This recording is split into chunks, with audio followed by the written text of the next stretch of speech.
Torture porn abounds in Hostel, the franchise created by Eli Roth.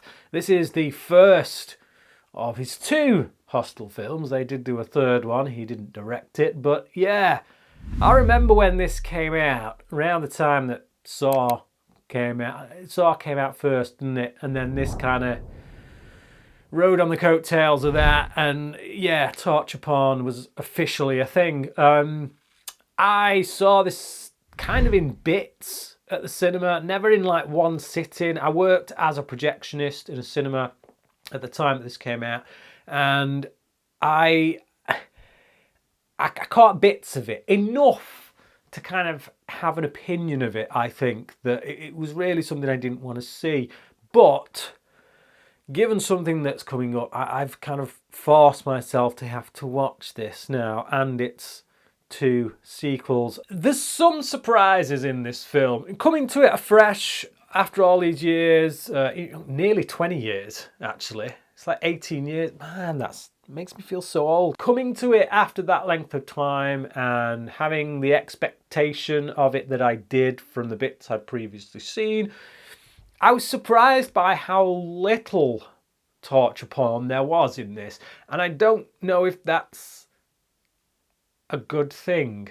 because I feel like the shock that it kind of had when it first came out, the fact that it doesn't have that now, makes me worry about just how desensitized we're becoming. And that thought actually scares me more than anything in the film. It's quite a generic horror movie in many ways. It's just, bunch of younger people, I won't call them teenagers, like early 20s kind of peeps, going on holiday. They're not particularly wonderful characters to follow. I think these are the kind of people maybe Eli Roth would like to be around. I don't know. I don't enjoy following these guys, but even so, once stuff kicks off and they end up in this hostel that kind of basically they're human trafficked, and not for sex but for other nasty stuff in which people can pay to do whatever they want to them, and yeah, it's as nasty as that sounds really. And it's like,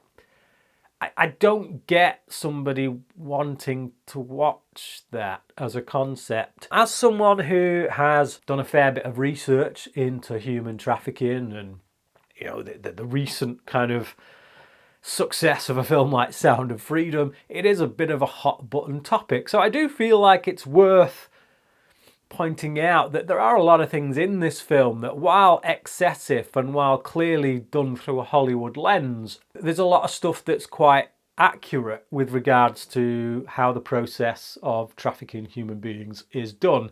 And it does make for a very good warning for anyone who wishes to go abroad and think they're getting into certain things which they're actually not. How you're enticed, so to speak. So in that regard, I kind of have some respect for it, but then you're taking a subject that actually, yeah, that's a good thing to look at, but then you're going with the exploitation side of it, which I don't quite understand. I can't quite get my head around that concept, why you'd want to watch that, because it's quite a heinous crime in real life.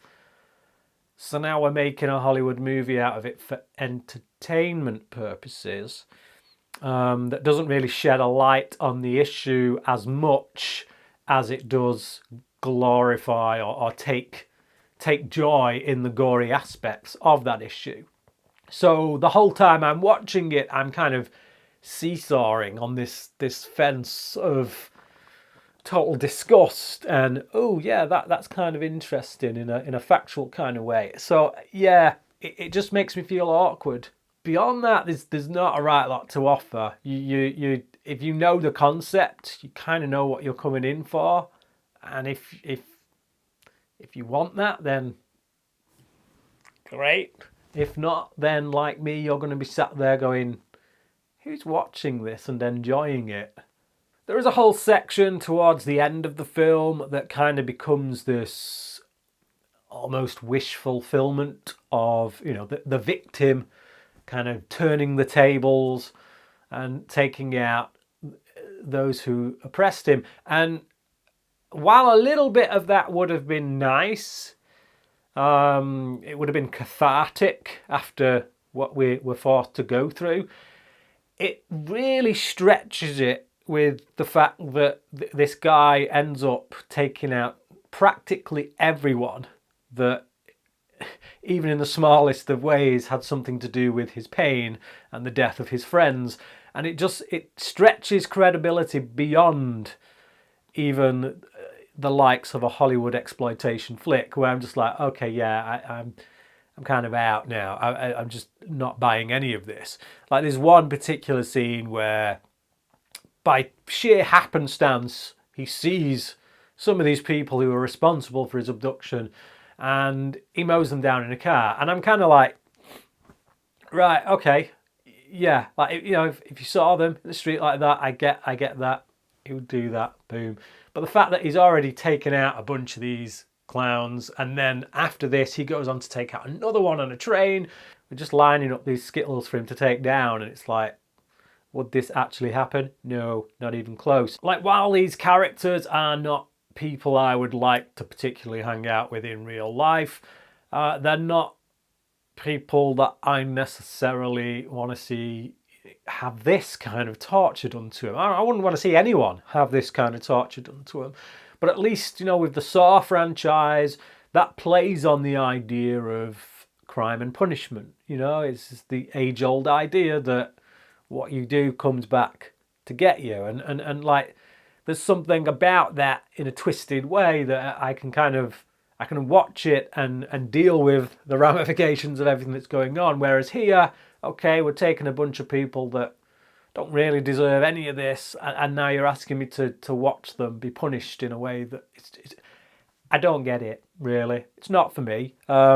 It's fairly well directed from Eli Roth, probably more so than I would have given him credit for, but he's not the best when it comes to script writing. I feel like the dialogue is pretty poor. I found that with Cabin Fever as well, and a few of his other films.